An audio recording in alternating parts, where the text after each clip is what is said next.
Chapter 5. A better kind of politics. The development of a global community of fraternity based on the practice of social friendship on the part of peoples and nations calls for a better kind of politics, one truly at the service of the common good. Sadly, politics today often takes forms that hinder progress towards a different world. Forms of populism and liberalism.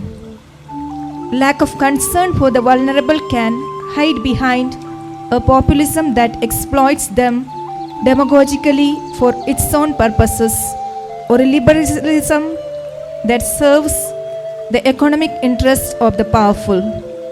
In both cases, it becomes difficult to envisage an open world that makes room for everyone, including the most vulnerable, and shows respect for different cultures.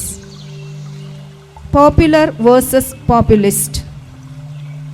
In recent years, the words populism and populist have invaded the communication media and everyday conversation. As a result, they have lost whatever value they might have had and have become another source of polarization in an already divided society. Efforts are made to classify entire peoples, groups, societies, and governments as populist or not.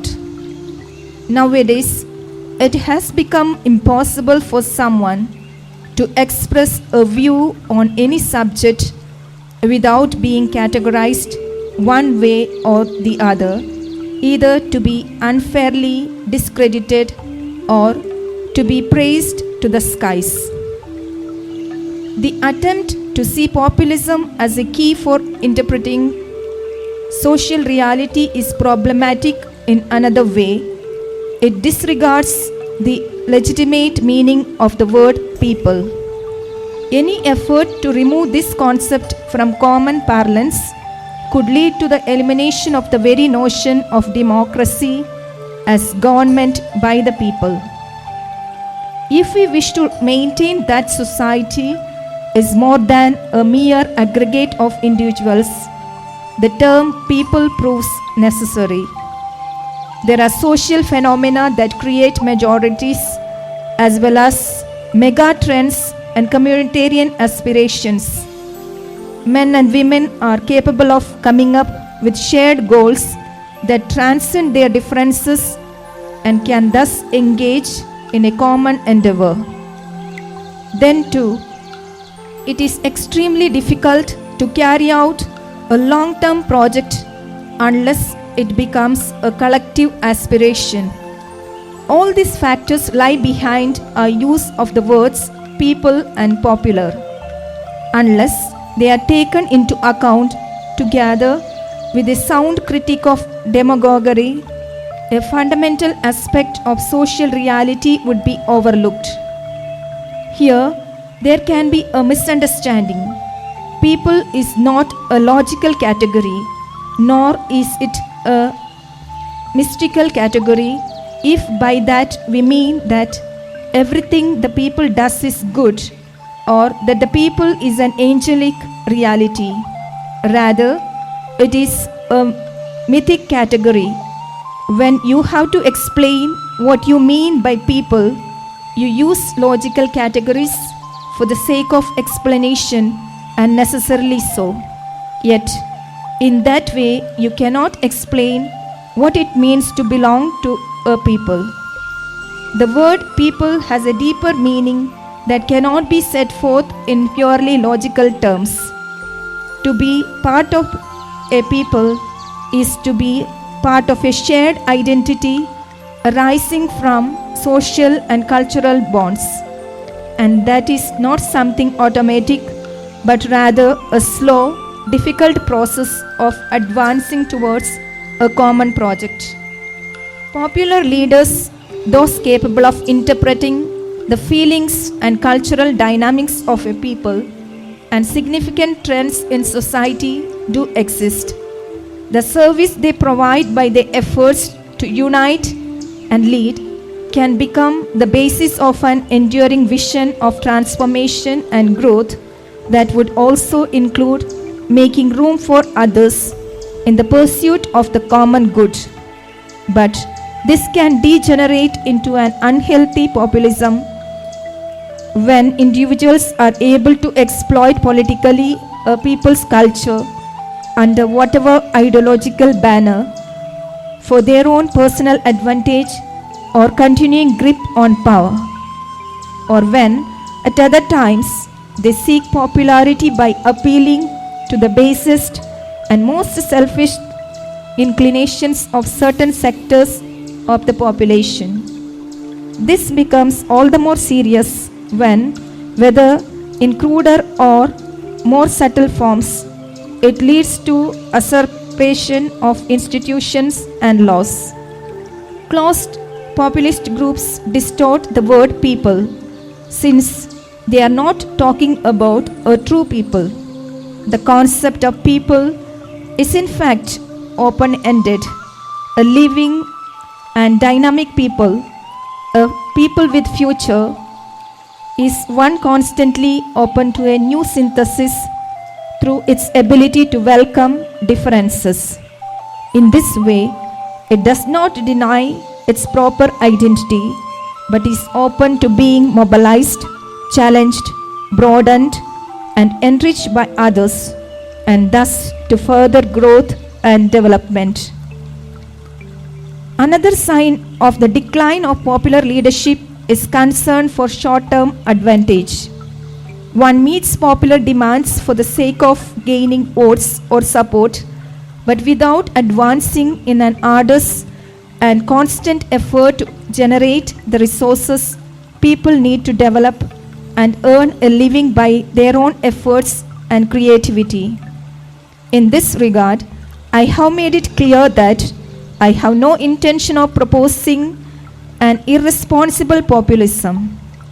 Eliminating inequality requires an economic growth that can help to tap each region's potential and thus guarantee a sustainable equality.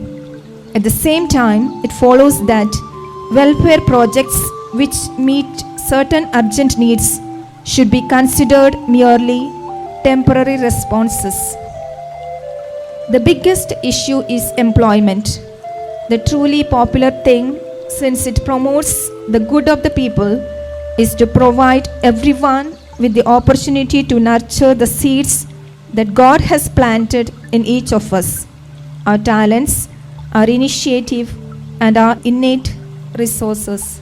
This is the finest help we can give to the poor, the best path to a life of dignity. Hence, my insistence that helping the poor financially must always be a provisional solution in the face of pressing needs. The broader objective should always be to allow them a dignified life through work. Since production systems may change, political systems must keep working to structure society in such a way that everyone has a chance to contribute his or her own talents and efforts. For there is no poverty worse than that which takes away work and the dignity of work. In a genuinely developed society, work is an essential dimension of social life, for it is not only a means of earning one's daily bread, but also of personal growth, the building of healthy relationships, self-expression, and the exchange of gifts. Work gives us a sense of shared responsibility for the development of the world and ultimately for our life as a people. The benefits and limits of liberal approaches. The concept of a people, which naturally entails a positive view of community and cultural bonds, is usually rejected by individualistic liberal approaches, which view society as merely the sum of coexisting interests.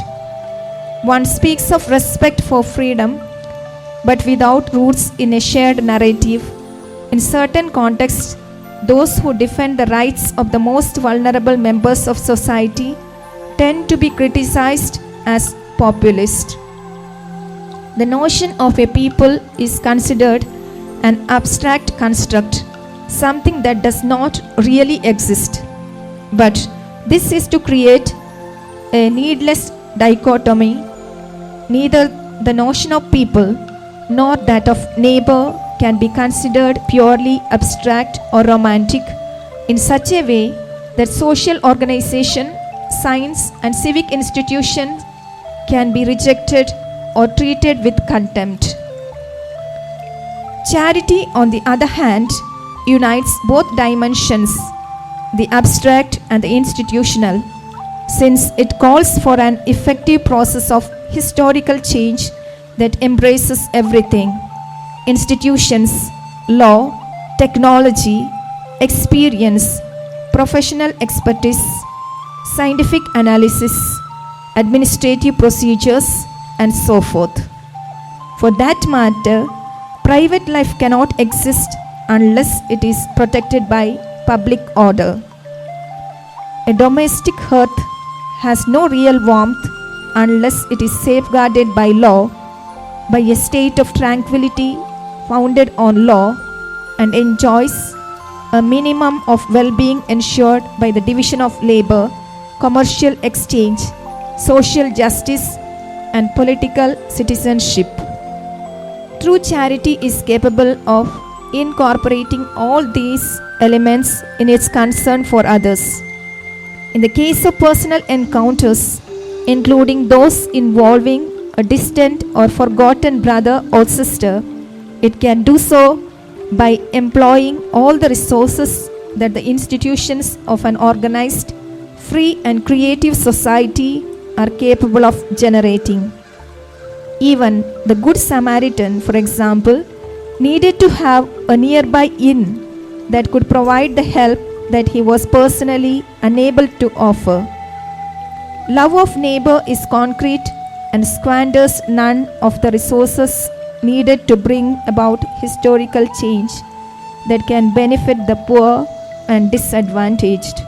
At times, however, leftist ideologies or social doctrines linked to individualistic ways of acting and ineffective procedures affect only a few, while the majority of those left behind remain dependent on the goodwill of others. This demonstrates the need for a greater spirit of fraternity, but also a more efficient worldwide organization to help resolve the problems plaguing the abandoned who are suffering and dying in poor countries. It also shows that there is no one solution, no single acceptable methodology, no economic recipe that can be applied indiscriminately to all. Even the most rigorous scientific studies can propose different courses of action. Everything, then, depends on our ability to see the need for a change of heart, attitudes, and lifestyles. Otherwise, political propaganda, the media, and the shapers of public opinion will continue to promote an individualistic and uncritical culture subservient to unregulated economic interests and societal institutions at the service of those who already enjoy too much power. My criticism of the technocratic paradigm involves more than simply thinking that if we control its excesses, everything will be fine.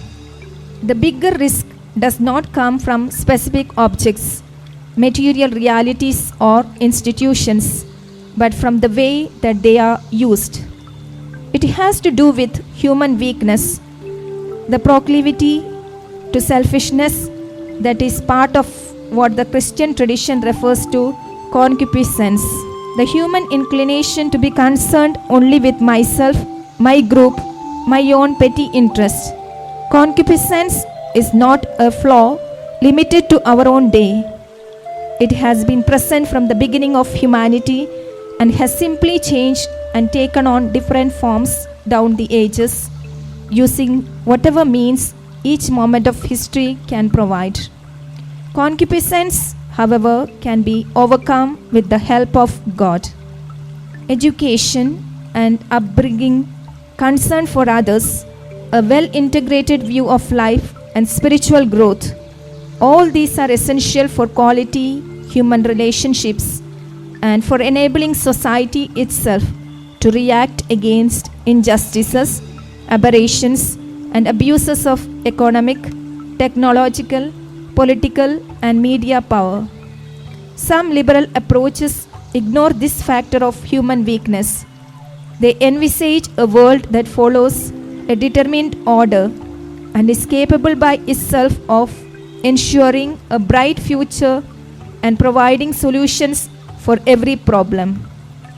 The marketplace by itself cannot resolve every problem, however much we are asked to believe this dogma of neoliberal faith. Whatever the challenge, this impoverished and repetitive school of thought always offers the same recipes. Neoliberalism simply reproduces itself by resorting to the magic theories of spillover or trickle without using the same as the only solution to societal problems. There is little appreciation of the fact that the alleged threatening the fabric of society. It is imperative to have a proactive economic policy directed at promoting an economy that favors productive diversity and business creativity and makes it possible for jobs to be created and not cut. Financial speculation, fundamentally aimed at quick profit, continues to wreak havoc. Indeed, without internal forms of solidarity and mutual trust, the market cannot completely fulfill its proper economic function. And today this trust has ceased to exist. The story did not end the way it was meant to, and the dogmatic formula of prevailing economic theory proved not to be infallible. The fragility of the world systems in the face of the pandemic has demonstrated that not everything can be resolved by market freedom. It has also shown that, in addition to recovering a sound political life that is not subject to the dictates of finance, we must put human dignity back at the center and on that pillar build the alternative social structures we need. In some closed and monochrome economic approaches, for example, there seems to be no place for popular movements that unite the unemployed, temporary and informal workers, and many others who do not easily find a place in existing structures. Yet, those movements manage various forms of popular economy and of community production.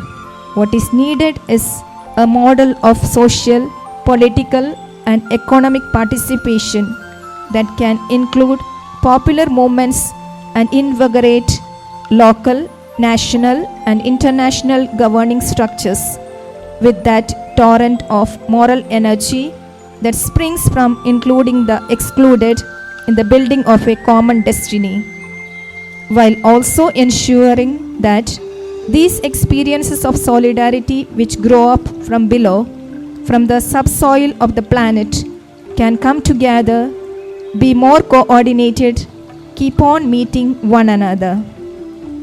This, however, must happen in a way that will not betray their distinctive way of acting as solvers of change, promoters of a process involving millions of actions, great and small, creatively intertwined like words in a poem. In that sense, such movements are social poets that in their own way work, propose, promote and liberate. They help make possible an integral human development that goes beyond the idea of social policies being a policy for the poor, but never with the poor and never of the poor, much less part of a project that reunites people. They may be troublesome, and certain theorists may find it hard to classify them, yet we must find the courage to acknowledge that without them, democracy atrophies, turns into a mere word, a formality. It loses its representative character and becomes disembodied, since it leaves out the people in their daily struggle for dignity in the building of their future. International power. I would once more observe that the financial crisis of 2007-8 provided an opportunity to develop a new economy more attentive to ethical principles and new ways of regulating speculative financial practices and virtual wealth. But the response to the crisis did not include rethinking the outdated criteria which continue to rule the world. Indeed, it appears that the actual strategies developed worldwide in the wake of the crisis fostered greater individualism, less integration, and increased freedom for the truly powerful who always find a way to escape unscathed. I would also insist that to give to each his own, to cite the classic definition of justice, means that no human individual or group can consider itself absolute, entitled to bypass the dignity and the rights of other individuals or their social groupings. The effective distribution of power, especially political, economic, defense-related, and technological power among a plurality of subjects, and the creation of a juridical system for regulating claims and interests are one concrete way of limiting power. Yet, today's world presents us with many false rights and at the same time broad sectors which are vulnerable, victims of power badly exercised. The 21st century is witnessing a weakening of power of nation states, chiefly because the economic and financial sectors, being transnational, tend to prevail over the political.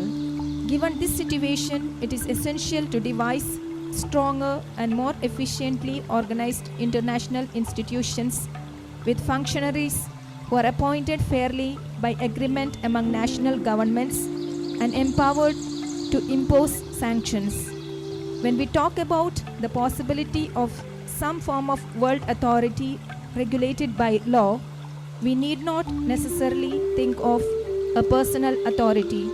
Still, such an authority ought to least to promote more effective world organizations equipped with the power to provide for the global common good, the elimination of hunger and poverty, and the sure defense of fundamental human rights. In this regard, I would also note the need for a reform of the United Nations organization and likewise of economic institutions and international finance, so that the concept of the family of nations can acquire real teeth. Needless to say, this calls for clear legal limits to avoid power being co-opted only by a few countries and to prevent cultural impositions or restriction of the basic freedoms of weaker nations on the basis of ideological differences. For the international community is a juridical community founded on the sovereignty of each member state without bonds of subordination that deny or limit its independence. At the same time, the work of the United Nations, according to the principles set forth in the preamble and the first articles of its founding charter, can be seen as the development and promotion of the rule of law based on the realization that justice is an essential condition for achieving the ideal of universal fraternity. There is a need to ensure the uncontested rule of law and tireless recourse to negotiation, mediation, and arbitration as proposed by the Charter of the United Nations, which constitutes truly a fundamental juridical norm. There is need to prevent this organization from being delegitimized, since its problems and shortcomings are capable of being jointly addressed and resolved. Courage and generosity are needed in order freely to establish shared goals and to ensure the worldwide observance of certain essential norms. For this to be truly useful, it is essential to uphold the need to be faithful to agreements undertaken, pacta sunt servanda, and to avoid the temptation to appeal to the law of force rather than to the force of law. This means reinforcing the normative instruments of the peaceful resolution of controversies so as to strengthen their scope and binding force. Among these normative instruments, preference should be given to multilateral agreements between states because more than bilateral agreements, they guarantee the promotion of a truly universal common good and the protection of weaker states. Providentially, many groups and organizations within civil society help to compensate for the shortcomings of the international community, its lack of coordination in complex situations, its lack of attention to fundamental human rights and to the critical needs of certain groups. Here, we can see a concrete application of the principle of subsidiarity which justifies the participation and activity of communities and organizations on lower levels as a means of integrating and complementing the activity of the state.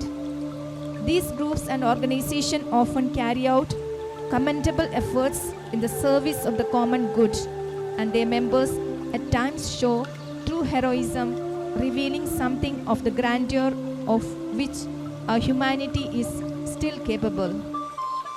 Social and political charity. For many people today, politics is a distasteful word, often due to the mistakes, corruption, and inefficiency of some politicians. There are also attempts to discredit politics, to replace it with the economics, or to twist it to one ideology or another. Yet can our world function without politics? Can there be an effective process of growth towards universal fraternity and social peace without a sound political life?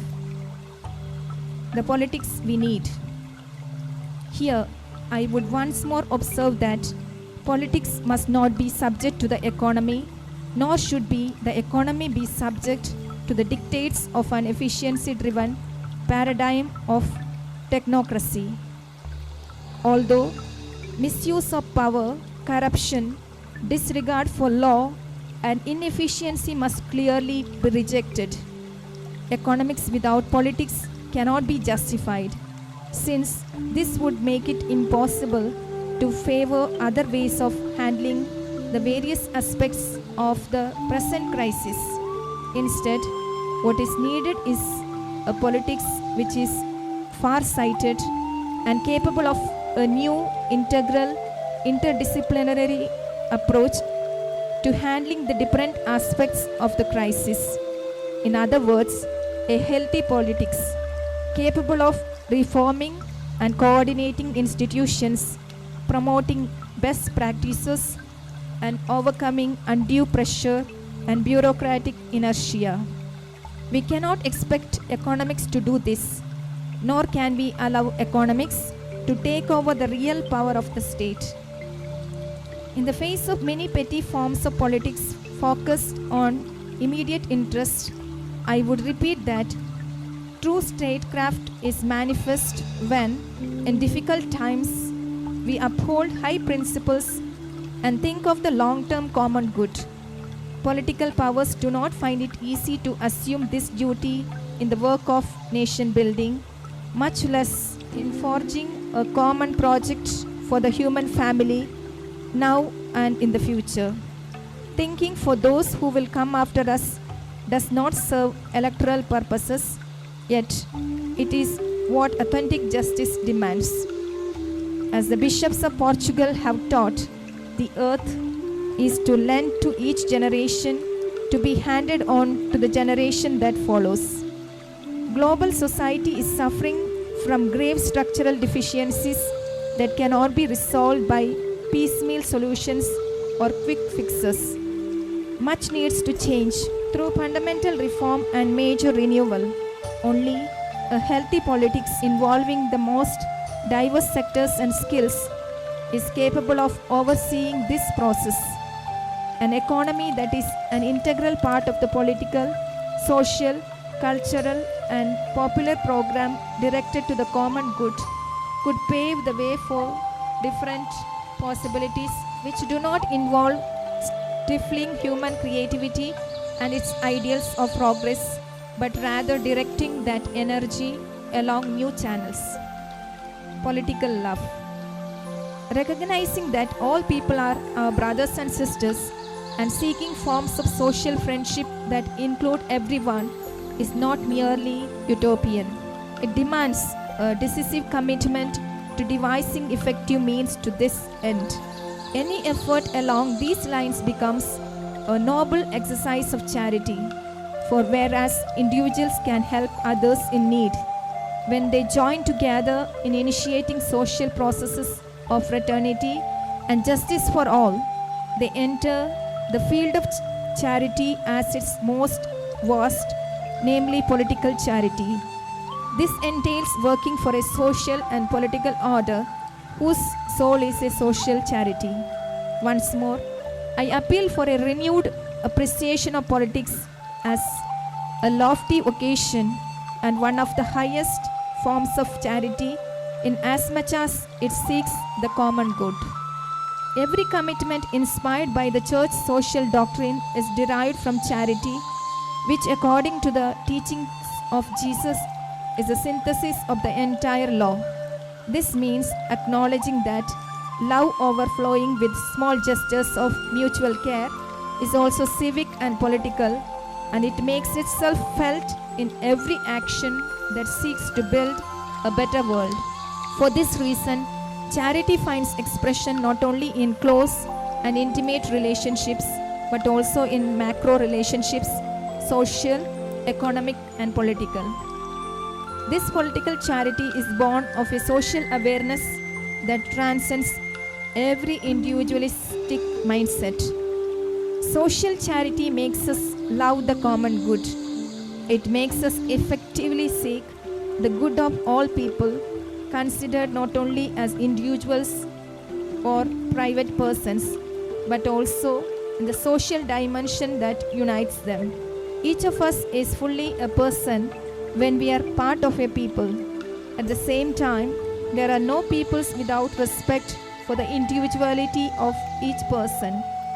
People and person are correlative terms. Nonetheless, there are attempts nowadays to reduce persons to isolated individuals easily manipulated by powers pursuing spurious interest.